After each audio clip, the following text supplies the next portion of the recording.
Alright, good morning, brethren. So, ang amin po tribe is Judah.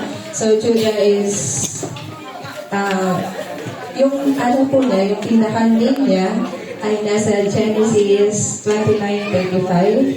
And yung amin naman po banner is by lion. So, ito po ay nasa Genesis 49:9. So, describe si Judah as fearless and then brave. And also, my cross behind it because dito nagaling yung lahi. Dito nagmula si Jesus. And the fire, it signifies the Holy Spirit and we have to be filled right after na tinanggap natin si Jesus. So that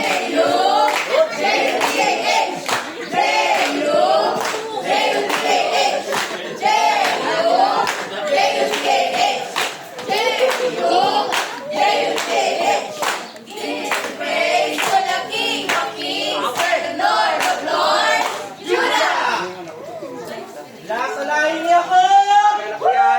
Lahi ng matatapang at pinitigan!